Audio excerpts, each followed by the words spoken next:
আজকে খুব সকাল সকাল ঘুম থেকে উঠছি এবং খুব সকাল সকাল আপনাদের সাথে ভিডিও শেয়ার করতেছি। একটু একটু করে ভিডিও ক্লিপ রেডি করে রাখি, কারণ আমার ভিডিওগুলো শুধুমাত্র আপনাদের জন্য।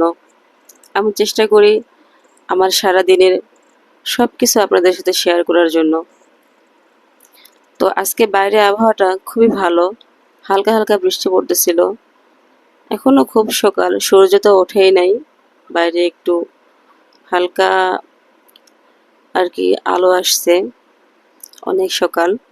তো প্রত্যেকটি সকাল প্রত্যেকটি মানুষের জীবনেই নতুন জীবন শুরু করে। আলহামদুলিল্লাহ, প্রতিটি সকাল সবার জীবনে সুন্দরময় জীবন নিয়ে আসুক। সকালে ঘুম থেকে উঠেই এলোমেলো বিছানাটা গোছানো কাজ শুরু করে দিছি, কারণ আগেই তো সকালে ঘুম থেকে উঠে সবার আগে বিছানা গোছানোর কাজ করতে হয়। তো আয়শা ঘুম থেকে উঠে বসে আছে। ও ঘুম থেকে উঠে একটু, অনেক বাচ্চা আছে কান্নাকাটি করে, আর ও ঘুম থেকে উঠে কান্নাকাটি করে না, মাশাল্লাহ। অবশ্যই আমার বাচ্চাটাকে দেখে মাশাল্লাহ কেউ বলতে কেউ ভুলবেন না। ছোট মানুষ, অবশ্যই তাকে দেখে আপনারা মাশাল্লাহ বলবেন, এটা আপনাদের কাছে অনুরোধ রইল। তো বিছানা বাড়ি গুছিয়ে, যেহেতু আমি টিন শেডের বাসায় থাকি, একদম ছোট্ট একটা সংসার, এলোমেলো রাখলে তো একদমই পাগল পাগল রাখে নিজেকে লাগে, একদম ভালো লাগে না। যেহেতু ছোট্ট ঘর, ছোট্ট সংসার, সেগুলো যদি এলোমেলো থাকে তাহলে নিজেরই পাগল পাগল লাগে। আমি সবসময় চেষ্টা করি গুছিয়ে রাখার, জানি না কতটুকু পারি ছোট্ট বাচ্চাটাকে নিয়ে, কারণ আমার বাচ্চাটা এখনো অনেক ছোট, আর আমি বাসায় একদম একা। বাচ্চাটাকে নিয়ে সবসময় আমার কাজ করা সম্ভব হয় না। যখন পারি একটু করে করি, আবার হয়তো বাচ্চাকে নিয়ে বাইরে ঘুরতে বের হই, আবার আসি একটু করে করি। এভাবেই আমার ঘরের কাজগুলো আমি করে থাকি, কারণ ওই যে ছোট্ট বাচ্চা আর আমি একা মানুষ। তো বাচ্চাকে নিয়ে যে কাজ করে সেই একমাত্র জানে কতটা কষ্ট হয়। এপাশে ছেলের রুমটাও গুছিয়ে নিছি। তো সকালের কাজ মোটামুটি শেষ। আমি আগে থেকে ইলিশ মাছ ভিজিয়ে রাখছিলাম, সকালে ঘুম থেকে উঠেই আমি ফ্রিজ থেকে মাছটা বের করে ভিজিয়ে রাখছিলাম, কারণ আজকে আমি ইলিশ মাছ দিয়ে কোনো আমি আজকে সবজি বা অন্য কিছু রান্না করব না। আজকে আমি ইলিশ মাছটা শুধু একটা পারফেক্ট ভাবে আপনাদের সাথে একটা ইলিশ মাছের ভাজা রেসিপি শেয়ার করব, যেভাবে আমি করি, স্বাদ গন্ধ সব ঠিকঠাক রেখে একদম পারফেক্ট ভাবে ইলিশ মাছের একটা ভাজা রেসিপি আপনাদের সাথে শেয়ার করব। যদিও আমি কোনো রেসিপি এটা শিখুনি, জানেন না, আমি রেসিপি শিখাই না। আমি প্রতিদিন যেভাবে বাসায় রান্না করে খাই সেটাই আপনাদের সাথে শেয়ার করি, তবে আমি চেষ্টা করি পারফেক্টটাই আপনাদের সাথে শেয়ার করতে। তো আমি সবসময় কাঁটা চামচ দিয়ে মাছ পরিষ্কার করে থাকি, আপনারা কে কীভাবে করেন আমি জানি না, তবে বটির চেয়ে আমার কাছে মনে হয় এভাবে মাছ নিয়ে কাঁটা চামচ দিয়ে পরিষ্কার করতে আমার কাছে সহজ মনে হয়। তো বেশিরভাগই মাছ আমার আয়েশার বাবা বাইরে থেকে কেটে নিয়ে আসে। তো এবার দেখলাম যে ইলিশ মাছগুলো কেটে নিয়ে আসেনি, তাছাড়া সে বেশিরভাগই মাছ কেটে নিয়ে আসে। আমার বাসায় মাছ কাটতে হয় না, আর বড় মাছ আমার একদমই কাটতে ইচ্ছে করে না, আর ছোট মাছ তো বাচ্চা নিয়ে পারি না, পরিষ্কার করা খুব কষ্ট হয়ে যায় ছোট মাছ। তো সবাইকে আমার চ্যানেলে স্বাগতম। আমি আমার পরিচয়টা দিয়ে নিই। আমি রুমি সিম্পল লাইফস্টাইল ব্লগ থেকে আপনাদের সাথে আমি প্রতিদিন শেয়ার করি আমার নতুন নতুন ব্লগ। সবার কাছে অনুরোধ করব, প্লিজ একটু ধৈর্য সহকারে ভিডিও দেখবেন এবং প্লিজ একটা অবশ্যই লাইক দিবেন। যারা সাবস্ক্রাইব করেছেন তাদেরকে অনেক অনেক ধন্যবাদ, যারা এখনও করেন নাই প্লিজ একটা সাবস্ক্রাইব করে রেখে দিবেন। আমি আশা করি আমার ভিডিওর কোনো না কোনো অংশ আপনাদের অবশ্যই ভালো লাগবে, আর যদি ভালো লেগে যায় তাহলে অবশ্যই সাবস্ক্রাইব করে পাশে থাকা বেল আইকনটা ক্লিক করে রাখবেন, এতে করে আমার ভিডিওগুলো খুব সহজেই পেয়ে যাবেন। আর আমি একদমই প্ল্যাটফর্মে নতুন, এই জন্য আমার কথা বলতেও অনেক সমস্যা হয়ে যায়। যারা রেগুলার কথা বলে তাদের হয়তো অভ্যস্ত আছে, আসলে আমার কথা বারবার আটকে যায়, মুখে জড়তা মনে হয় লাগে এরকম, কারণ আমারটা একদমই প্ল্যাটফর্মে আমি নতুন। তো আমার কথা ভুল ত্রুটি হলে আপনারা প্লিজ ক্ষমা সুন্দর দৃষ্টিতে দেখবেন, এটা আপনাদের কাছে অনুরোধ রইল। আশা করি আমার ভিডিওর কোনো না কোনো অংশ আপনাদের অবশ্যই ভালো লাগবে। সাথেই থাকুন, দেখতে থাকুন, তাহলে অবশ্যই আমার ভিডিওর কোনো না কোনো অংশ আপনাদের ভালো লাগবে। প্লিজ একটা লাইক দিয়ে ভিডিওটি দেখা শুরু করবেন, এটা আপনাদের কাছে অনুরোধ রইল।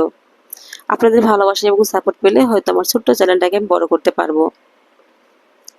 তো মাছ পরিষ্কার করে আমি এখানে কেটে ধুয়ে একদম বেছে নিছি। তো ইলিশ মাছ তো বেশি ধুইতে হয় না, জাস্ট একটু খোসাটা ছাড়িয়ে রক্তটা পরিষ্কার করলেই যথেষ্ট। বেশি ধুইলে কিন্তু ইলিশ মাছ স্বাদ থাকে না, এটা হয়তো অনেকে জানেন। যারা জানেন না তাদের উদ্দেশ্যে বলে দিলাম, ইলিশ মাছ কিন্তু বেশি ধুতে যাবেন না, তাহলে কিন্তু ইলিশ মাছের স্বাদ গন্ধ সব নষ্ট হয়ে যায়। জাস্ট খোসাটা ছাড়িয়ে এটা আপনারা একটু 2-3টা একটু খোলায়, পানিতে একটু খোলায় নিলেই হয়ে যায়। তো ইলিশ মাছে মশলা আমি প্রথমে এই মশলাগুলো দিছি, এই ভিডিওটা আমার কিভাবে যেন হয়ে গেছে, স্কিপ হয়ে গেছে। তো ইলিশ মাছে কিন্তু বেশি মশলা দিলে কখনোই স্বাদ লাগে না। হয়তো অনেকে মনে করে অনেক বেশি মশলা দিলে অনেক বেশি স্বাদ লাগবে।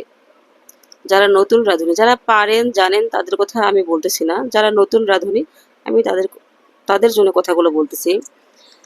আসলে আমি পুরো ভিডিও এই কারণে দিচ্ছি ইলিশ মাছের, যে একটা পারফেক্ট একটা ইলিশ মাছের ভাজা রেসিপি আমি আপনাদের উদ্দেশ্যে আমি এটা তৈরি করতেছি এই ভিডিওটা।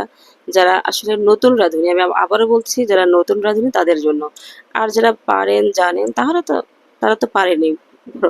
আসলে রান্নাটা যে যার মতো করে করে। তবে আমি ইলিশ মাছটা এভাবে সবসময় ভাজি করে থাকি, কারণ এভাবেই পারফেক্ট একটা স্বাদ পাওয়া যায়।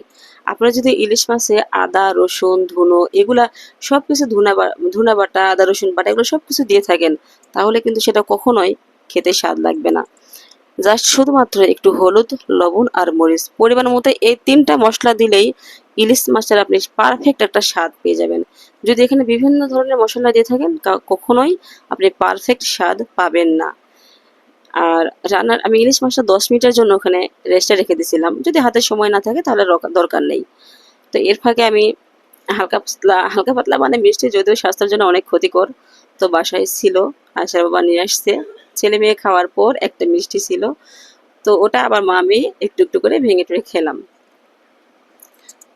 তো কাজের ফাঁকে মেয়ে একটু করে বসে বসে খুনসুটি করি আর কি, খাওয়া দাওয়া করি। মেয়ের সারাদিন এটাই তো কাজ, আমার কোনো হেল্পিং হ্যান্ড নেই।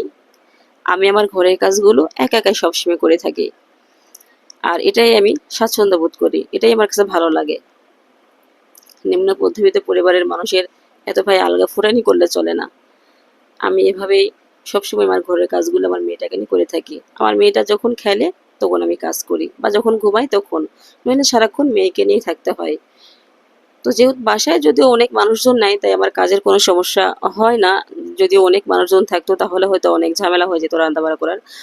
মেয়ে একা থাকি, ছেলে একটা আছে, মাশাআল্লাহ একটা ছেলে একটা মেয়ে। ওদের জন্য আপনারা সবাই দোয়া করবেন, আপনাদের কাছে অনুরোধ রইল।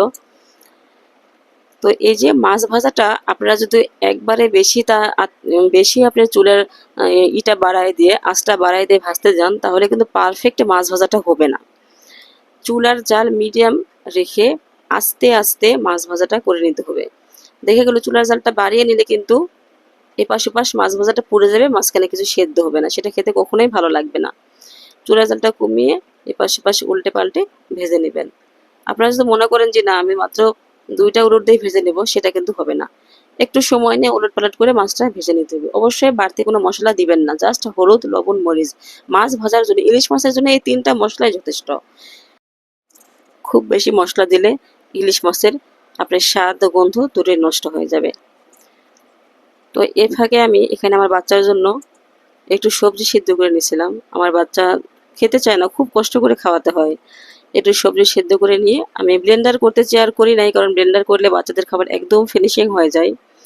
তো এটা আমি ডাল কুটে দিয়ে ভেবে কুটে নিয়েছি। সব ভালো থাকবেন, সুস্থ থাকবেন, আল্লাহ হাফেজ।